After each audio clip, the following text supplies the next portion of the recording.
The release of Ultra Goku Black caused a pretty big shift in the meta, making a lot of units gain value while others lost value. In this one, we're going to be going over the top 10 best units in the current meta to give you an idea of what units are dominating in PvP. So let's go. Alright, so I have a list here with all the pretty much recent units. I think it's like all the LFs and some really good sparking units. Shout out to DNGEE for this tier list. I'll leave a link to his description, to his Twitter and YouTube in the description.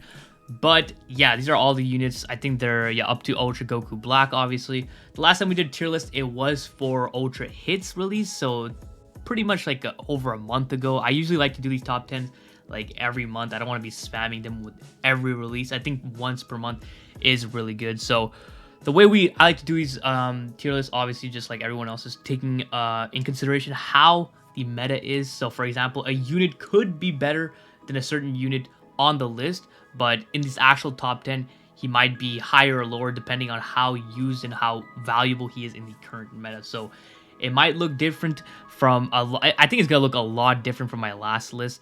Rose definitely did bring a pretty big shift in the meta, so it's pretty interesting to see. So let's start off with it. So I reordered these the tiers. So we have the best units, we have the top 5 units, top 7, top 10, and we have the honorable mentions, units that you could argue could enter the top 10, but for me personally, I have them right outside of the top 10, so that's gonna be that. So I guess we could just throw in some honorables mention just to start things off here. All right, so we could throw in, I guess, Pan. I think, yeah, crazy to think that Pan is outside the top 10. That just goes to show you how actually, I don't know if I want to put her. She might be, we're gonna leave her there for now. 17 can go there. Roshi is not in top 10. He had one of the biggest fall. I honestly feel like, even myself included, he was so overrated, to be honest. Like, just because he was just way too one-dimensional with the ceiling. Other than that, he was just basically useless at that point. So we were victim to his ceiling, which is still a broken mechanic, by the way, but he's definitely was overrated. I'm going to toss in Trunks and Vegeta here. I think I have him in the top 10. Yeah, actually I have him in the top 10 here. We're tossing Rev UI. And I think based off of this list here, that might be all the honorable mention. I could toss in, nah, I don't even think, oh, LF Rose definitely is an honorables mention. All right, so for my top 10 here, it's going to be actually someone from the honorables mention. It is going to be, oh yeah, I forgot to add someone else. Future Gohan is also a honorables mention here. Now, I will say, this is going to be my number 10 spot. It's going to be Trunks and Vegeta. You could argue that Future Gohan and Pan could be in top 10. You can argue, honestly, any one of these, honestly, except Roshi. We'll put this guy here. We'll put him like this. And I think this is a solid honorables mention in order, I would say. Like, these three are, I would say, number 10. But for me, personally, Trunks and Vegeta are going to be number 10. They're still very solid. They work pretty well on God Key. Honestly, the reason they're number 10, not any higher, is because all his teams, right? God Key, Future, Vegeta Clan is not really, you can go blast based Vegeta Clan, but no one really runs that. Future, God Key, you're not using just Trunks and Vegeta, and they're just heavily strike oriented, so he just doesn't really have a place there, which is why I have him 10. I was really contemplating just kicking him out of the top 10, but I think he's individually good enough to be in that top 10 realm, so we're gonna leave him at number 10. Moving on to number 9, we have, where is the boy, right here, Zenkai LF Forku. GT as a whole is still a very good team. I even mentioned this in my video yesterday that GT is still one of the teams I hate facing the most. It's just I always seem to have trouble facing this team, and Forku is definitely one of the reasons why. Once you get him allied down, he just goes to town, does crazy damage, ultimate hits like a truck, cover and all that stuff. It's just GT is, although a good team, the other teams in the meta are just getting so much better, and it's kind of leaving GT in the dust now because they haven't gotten an actual solid unit since Attack 4s, right? So they're kind of being left in the dust here, but GT is still a very good team, and LF Forku definitely still deserves his spot in the top 10. So on the same premise of GT, we have the Tag 4s coming at number 8 here. You know, there isn't really much else to say. I pretty much the same reasonings for LF Forku I have for the Tag 4s. I see people have them interchangeable, which I can see that, but I do think personally Tag Force are a bit better than Forku. Obviously, Forku requires that dead ally to, you know, really pop off, whereas Tag Force just start off like that. Blue card ceiling is very annoying, especially in a meta where blue cards are so prominent, you know, with Beast Gohan, Rose now, and obviously Ultra Gogeta Blue with his counter. That special move ceiling is going to come in clutch. And you know, being a tag unit, green cards annoying. Their blue cards replenishing gauge. They have so much things in their kit. It would be a no-brainer to have these guys in the top 10. So that's gonna be my three for the top 10 here. Let's move on into the top 7, kicking it off with Super Saiyan Blue Evolved Vegeta. Man, this dude has definitely made a comeback. His Zenkai was crazy good for him. He literally went from one of the worst LFs in the game to easily one of the best LFs. They really did a good job on his Zenkai, and he's only going to get better in the future when he gets his plat, right? So this guy is definitely still good. It's crazy because he's obviously a blast-based unit, but his strikes still do very strong, very solid damage. He has a very nice stat spread. They're pretty balanced, which makes it easier to run him on his optimal setups, which is, you know, God Key, and you can run him with Gogeta Blue and not hurt him too much, right? Since he has such a balanced stat sheet in terms of offenses. So that's one thing he has over this Trunks and Vegeta, I feel. Because this Trunks and Vegeta, obviously you want to build him very blast-oriented, right? But you can build this Vegeta, although it's not the most optimal, you could build him strike-based and he can still put in damage, which is really good. And yeah, he just ramps up fast. He has card draw speed finally, although it takes a bit of time to get it. He just does so much damage, man. He's just really good. Obviously has a cover null on main ability. He has the anti-revive, which was obviously very useful for this guy. Revival UI, even though many people like to underrate him, he was pretty prominent in the meta before Goku Black's release. So obviously he had that, and he's just overall such a fun unit to use. He's not a toxic unit to use. You might argue he was maybe somewhat toxic on his release, which I don't really think he was, but now since everyone does so much, you can't really call this guy toxic. He's not toxic in any way.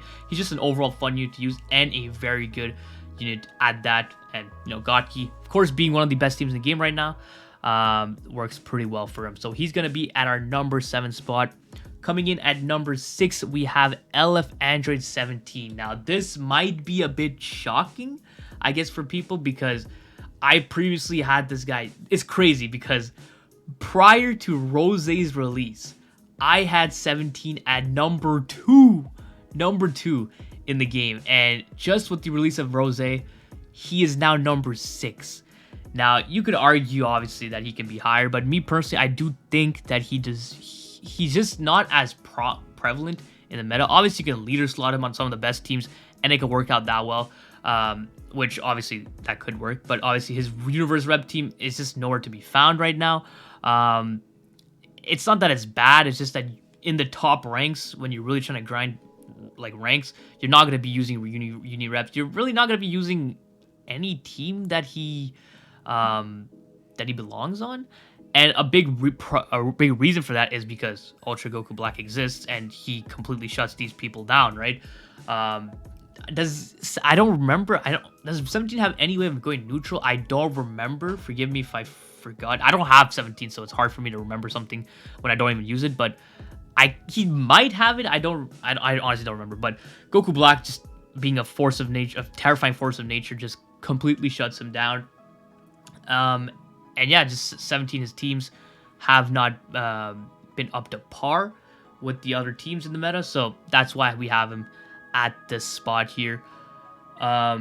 You can argue, like I said, that he's in the top 5. I wouldn't really have a problem with that, but me personally, I do think he's just right outside of the top 5 at number 6. So, coming in at number 5, this is going to be crazy. It's crazy that we've come to this point, but number 5 is Beast Gohan. Yes, Beast Gohan. Now, like I said in the beginning of this video, individually you might see these units and some of them might be better, right? Like, for example, you could argue that Tag Force are better than Super Saiyan Blue Vegeta, but Vegeta has just better teams. I think it's a similar situation with him. It's a similar situation with Beast Gohan. He's still ridiculous individually, but his teams are still some of the better ones, but it's just that the top 4 units are comprised of two of the best teams in the game, like unquestionably the best teams in the game. And that's why we have Beast a bit lower here. Now, obviously, you can argue that he's a bit higher. I'm pretty sure some people will see this and be like, oh my god, Beast Gohan, are you crazy? And then they're going to be thinking about all the PTSD that Beast Gohan has given them. And they'll be like, no way, Beast Gohan is top 3 for sure. I don't care. And like I said, it's fine for you to think that. Me personally, I do think he's just a bit below. Goku Black just completely shreds him. Now, obviously, Beast Gohan goes neutral like almost 100% of the match, but Goku Black can make quick work of him with relative ease, obviously. And Goku Black being such a prominent unit in the meta right now makes it hard for him to kind of fight back.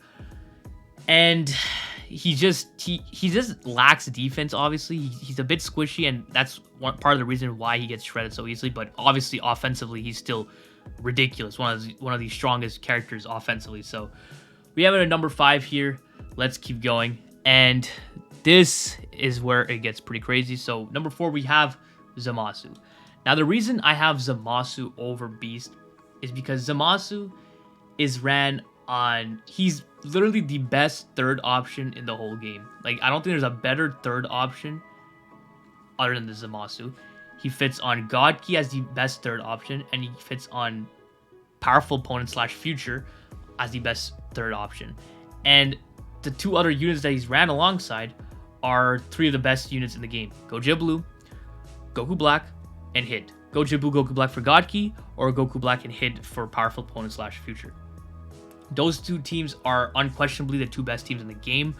And Zamasu is just there to be that perfect support / tanking unit there, just to perfectly complement those units, and he's just ridiculous. One of the best 1% sparking. I would say he's even better than... He's going to age better than Pan. So I would say Zamasu is currently the best 1% sparking in the game, and I don't really think it's close. I think he's gonna outlive Pan, and his teams are just so much better too. He has teams that are gonna be relevant for a very long time. You know, Future, God Key, Powerful Opponent. These are teams that are never gonna leave anywhere. Pan is obviously on hybrids and movies, which is teams that will never go anywhere. But I do think that Zamasu's teams are just way better. He does a lot. He's just crazy. So that's why I have him over Beast Gohan, just because he is in 99.9% of matches. So that's going to be our number 4 spot. Now, moving into the top 3. Now, this is where things will get very, very tricky. So I'm just going to lay out my top 3 instantly here. Number 3, we have Hit.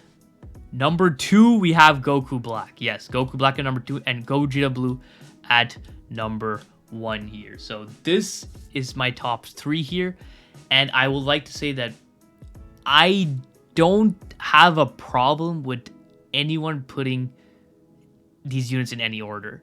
Now, I'm more biased towards Gogeta Blue and Goku Black being above Hit, but I can see the argument for Hit being on the top, because Hit is a very, very, very scary unit to go up against.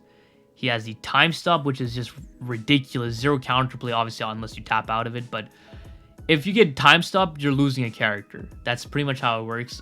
Obviously, if you have your ultimate still available, right? Hit is just ridiculous. Honestly, I think he's like the best, or if not one of the best. I think Rose kind of edges him out. But as one of the best offensive units, they just deal so much damage. And he was looking for a partner this whole time since his release to cover him, to basically complement him. And here comes Goku Black being that perfect unit. Green obviously covering his weakness to blue. It's just a perfect match for this unit. So I really have no problems with people having Hit above these 2. But I do think that Goku Black and Gogeta Blue are better than Hit, and that Gogeta Blue does have a slight edge over Goku Black. But once again, I have literally 0 problems with people having Goku Black over. Me personally, I do think the UGB counter is just a little bit too good, and that just gives him the slight edge over Goku Black. Now, obviously, Goku Black is just stupid, right? 3 ultimates, blue cards ridiculous, sealing blue cards, which is insane against Gogeta Blue because you can just purposefully pop his unique gauge and he won't be able to go for the blue card because he'll seal it. That's like, that's just crazy to me. Now, obviously, the Goku Black, Gogeta Blue matchups are not great for him just because of type advantage, but he does go type neutral 20 timer counts, which actually goes a long way. I find myself finding that neutrality very useful, obviously, especially going up against Gogeta Blue, obviously. Just pop up the main ability, and you can pretty much almost one-shot Gogeta Blue, like, no question about it. Like, his ults hit super hard. With every ultimate he uses, he stacks damage for it. His blue card paralyzes, it flicks a bunch of shit. Green card's ridiculous. Gives you a blue card and strike card twice. His gauge, although it's a bit, that's obviously the biggest complaint is about his gauge being a bit too slow to refill. But dude, do you not understand that this guy gets an ultimate, his vanish back, and cover null all on the ultimate on his gauge, right? Imagine if they made his gauge Beast Gohan, like Ultra Gogeta Blue or Beast Gohan. He would undeniably be just straight up the best unit in the game. Like, it wouldn't even be a question anymore. But since he has that slower unique gauge, it does take a while for him to get that ultimate and get that cover null rolling, which is another complaint I've seen people make, is that it takes a bit of time for you to get that cover null for Goku Black, which is a fair point because he wants to do as many cards as possible, right? And that's very easy. You can very easily stop that combo if you card change. So drop combos with him are very important, but drop combos are always very risky to do. So there's that. And then Gogeta Blue, I mean, we don't really have anything to say about this guy. We've been talking about this guy for the past month, couple of months, few months, 4 months. He's ridiculous. I don't think there's anything to say. But Goku Black, man, he's such a great unit, crazy unit, and I really hope I can 14-star him, but it's not looking too great. But this is going to be my top 10 list. I think it's fairly solid. I think there's, I guess, a couple controversial placements, like Beast Gohan being at number 5 when people are legit scared of him. Maybe Zamasu might be too high for people. Trunks and Vegeta not high enough. Pan Future Gohan not in the top 10. There's a bit of, you could say there's a couple of hot takes here and there, but I think for the most part, and from a lot of lists that I've seen, this is a pretty fair assessment of the top 10 list. So I think it's pretty solid. So definitely let me know what you guys think about this list. What do you agree with? What do you disagree with? Is it a completely garbage list or is it a completely good list? Definitely let me know in the comments below. I'm interested to know what you guys have to say. So hope you guys enjoyed this video. If you did, please leave a like and don't forget to subscribe. It's so important, so don't forget. Other than that, have a great day. See ya.